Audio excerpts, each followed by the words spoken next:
Good morning. Passion. Passion is something we all love and have. For me, passion is like a Netflix password. It must be shared. Throughout most of my childhood, football is my life. I dedicated countless hours to perfecting my technique on the field and dreamed of one day becoming a professional football player. It was a sport I believed I'd play for my entire life. However, sometimes life has a funny way of showing us where our true passions lie. For me, that moment came when I got asked to play my first basketball game ever, just for fun. Without knowing it at the time, that single invitation would change my life forever. Initially, basketball was just another sport I tried out of curiosity. But as soon as I picked up a ball and started dribbling, I experienced a sensation unlike anything before. It was as if the ball and I were connected, and every move I made was effortless. I began to spend more and more time on the court, learning the ins and outs of the game and pushing myself to become better. Basketball has become my true love, right after my mom, of course. It's more than just a sport to me. It's my everything. It became my go-to activity when I felt sad, angry, or simply needed to clear my head. It taught me discipline, perseverance, the importance of teamwork, the value of hard work, and it opened up a world of opportunities I never knew existed. As basketball became my passion, I quickly realized that not everyone has access to this amazing sport, unlike me and my friends. And I think every child should have the opportunity to grow up with their favorite sport. Unfortunately, many children in Bali and all around the world don't have access to sports such as basketball because the necessary infrastructure, hoops, and courts are very expensive, and for that reason are not implemented in public schools and spaces. These facts, mentioned together with the need of a specific floor to bounce a ball properly, is the reason why we are lacking the common practice of basketball and other sports in Bali. Even for me, someone with a family who can afford a lesson or to practice in a private facility, it has become a hustle throughout my time in Bali in terms of cost and transportation, moving around the very few courts available.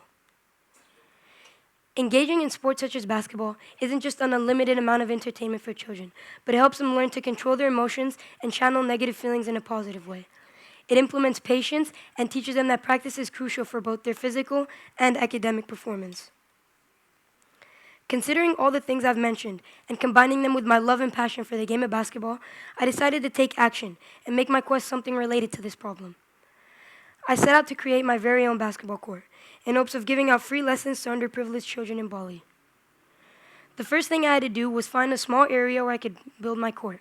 I went from Banjar to Banjar, asking if I could use a small area for free. After facing numerous rejections and feeling a bit hopeless, my dad, who was also my mentor throughout this project, told me about a small area near the construction of our new house where I could fit my court. Without hesitation, I agreed to the opportunity and got started. Demolishing the existing rung that was in the way of my court wasn't an easy task, but once it was done, the next step to completing my court was laying down the ground to prepare for concrete layers. Layer by layer, day by day, my court began to take shape. At this point, all that remained was to choose a color to paint my court and apply the final touches. Just 2 days before painting my court and teaching my first class, I realized I needed to check the draining system. I wasted no time and began fixing the issue, ensuring I would be able to teach my first class. I managed to get it done. It was a close call, but I managed to get it done. Here are a few before and after results of the development of my court. The process was demolition, cleanup, and then the construction. This was the demolition, the cleanup, and this is the start of the construction.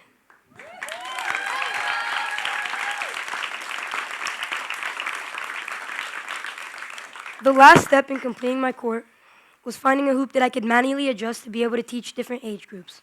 Whilst waiting for the shipment to arrive, I temporarily installed my old hoop so I could at least give a few classes to the older group of kids. Up to this point, things had finally started to fall into place, and it was time to assemble my team. With the help of Mare, I managed to find about 10 players. The big day arrived, and although I was initially nervous, my prepared workout plan and my knowledge in Bahasa Indonesia boosted my confidence. I started off my first lesson with some fun and engaging warm-up games to get the kids excited. However, as the initial drills began, I realized my job might be a bit harder than I had anticipated, since most of the kids here had never handled a basketball before. The first few lessons involved teaching them the most basic aspects of the game. Yet as the lessons progressed and their skills developed, it became incredibly rewarding to witness them genuinely enjoy the game. Here are a few clips. These are a couple clips that I put together from a few classes. The last step in completing my court was finding a small area near the construction of our new house where I could fit my court. The process was demolition, cleanup, and then the construction. Nasty.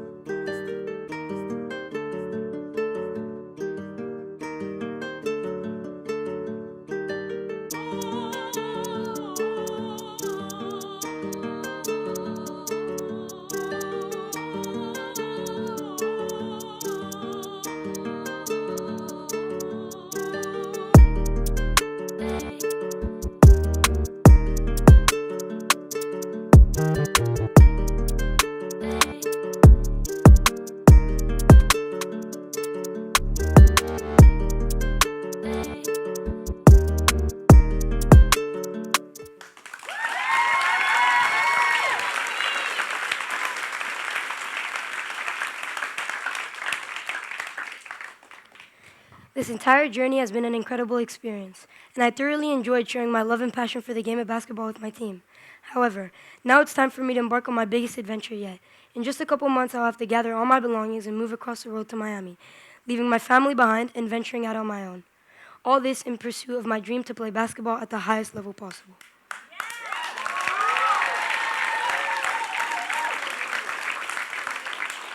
Lastly, I would like to express my gratitude to my dad, who helped me throughout my quest whenever I faced any sort of difficulties. I want to give a special shout out to Ibu Angie, Pekdan, and Nicholas Giovanni in their help of finalizing my speech. I want to give a special shout out to Mare for helping me assemble my team. And remember, just because today is presentation day doesn't mean it's the end of my quest. So far, I've completed about 8 lessons, and I'll still be giving out free lessons to underprivileged children in Bali, and I'll still be sharing my love and passion for the game of basketball with my team.